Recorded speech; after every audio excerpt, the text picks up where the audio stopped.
এই তিনজনের নাম উচ্চারণ না করিলে বাংলার নয় পৃথিবীর কোন প্রান্তে হরিনাম কীর্তনের অধিবাস হবে না।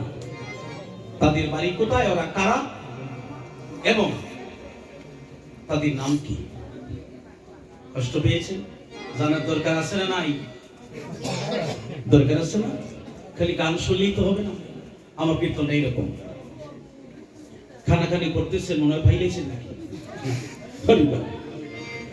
মনে আছে?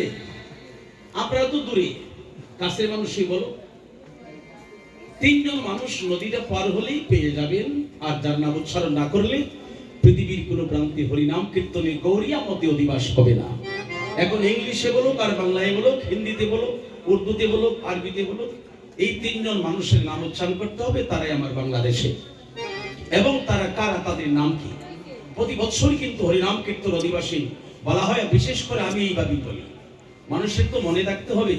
কীর্তনে গেয়ে গেলাম, যদি বলেন ভালোই গাইছে, কণ্ঠটা ভালো আছে, দুলাল মন তো আসছে, সুন্দর গাইছে, কে গাইছে ওইটা মনে রাখতে হবে। কি বললেন তিনি, উনি কি বলে গেলেন, কোন গ্রন্থের কথা বলে গেলেন, কি উপদেশ দিলেন, সেটা মনে রাখতে হবে। তবেই তোমার কীর্তন শোনা সফল হল।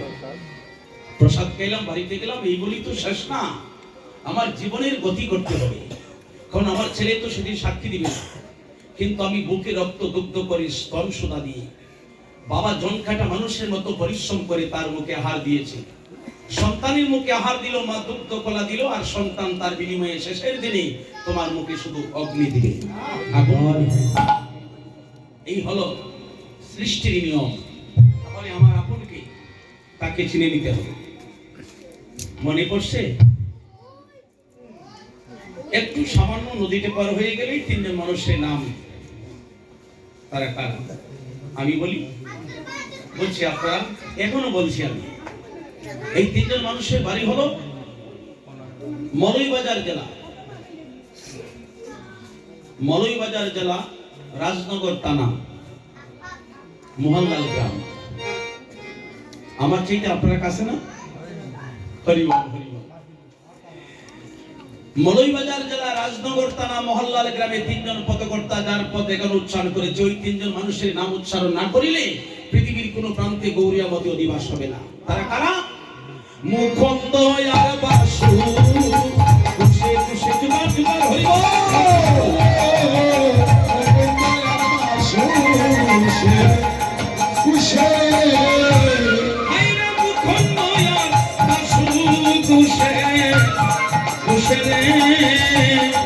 সময় অধিবাসে আমার মুখন্দ আর বাসু, ঘুষে ঘুষে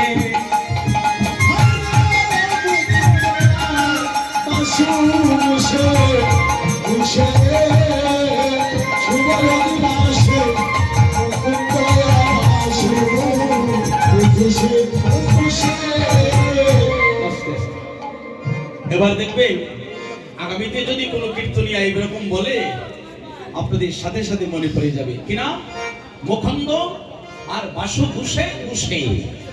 তার একটা তাৎপর্য অর্থ আছে, মুখন্দ আর বাসু ঘুষে ঘুষে। কিন্তু তিনজন পদকর্তা না, আরেকজন বাকি রয়েছে। মুখন্দ আর বাসু ঘোষ হচ্ছেন পদকর্তা, আরেকজন মাধব ঘোষ। তিনজন পদকর্তা, আর ঘুষে যে শব্দটা, এটা কি? হরিবল হরিবল। এই যে মুখন্দ আর বাসু ঘুষে ঘুষে পদকর্তা তারা, আর ঘোষের শব্দের অর্থ হইল তারা বাক শক্তির দ্বারায় হরিনাম গৌর কথা, কৃষ্ণ কথা তারা ঘোষণা করতেছে। গৌর হরিবল। তাদের মিত্রি দিমি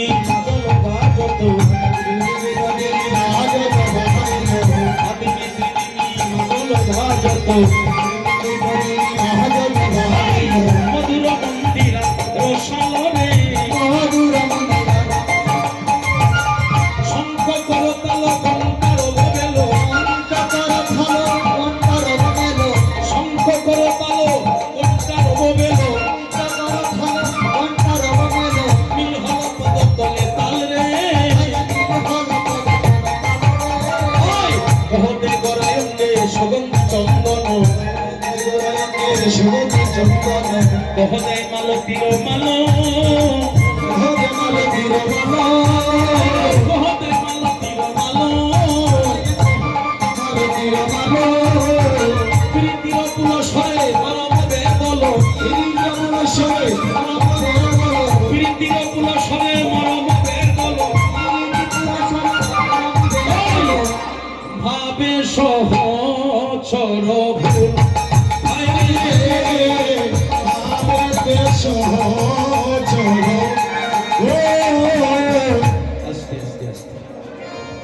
একটু হামামি করতেছে, এটা বুঝতে পারেন না? কই মাঝবেন ভাই, কই?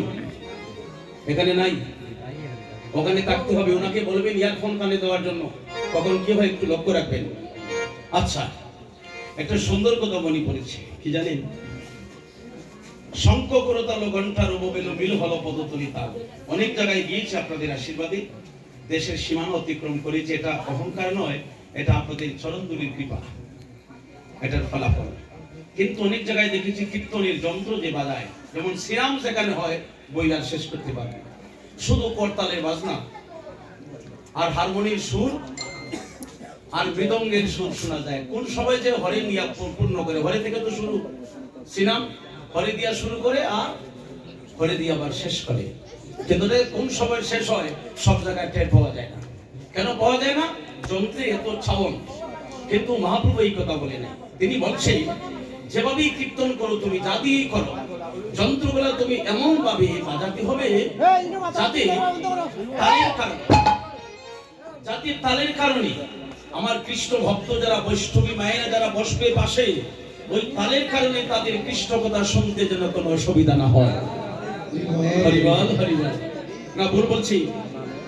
এমন ভাবে তাল রাখতে হবে, তাল ঠিক আছে, কিন্তু যেন পদের নিচে রাখতে হবে, যেন তালের কারণে কোনো অসুবিধা সৃষ্টি না হয়। এক নাম্বার। দুই নম্বরে যখন সন্ধ্যার লগ্নে আসলাম, বাবাজি সাজাইতেছে আর বাড়ির কর্মকর্তা। এই গ্রামে কত করে সনাতন ধর্মের মানুষ আছে? এটা তো খাবারই পাড়া, খাবারই নেই। কত করে সনাতন ধর্মের মানুষ? 25 করে। তাহলে একটা করে যদি মালা দেয় 25টা মালা হয়, একটা করে, বেশি দেওয়ার দরকার নাই। কিন্তু দেখেন তো মহাপ্রভুর গলায় কয়টা আছে? কারণ এটা ওই বাড়ির কীর্তন, তারা দিবে, আমরা দিব কেন? কিন্তু অধিবাসী মহাপ্রভু বলেছেন যেদিন নবদ্বীপে আমার অধিবাস হয়, সেদিন নদিয়া নবদ্বীপের সমস্ত নারীরা, সমস্ত নাগরীরা প্রত্যেকে ফুল তুলে মালা গেতে আমার জন্য তারা অপেক্ষা করতেছি।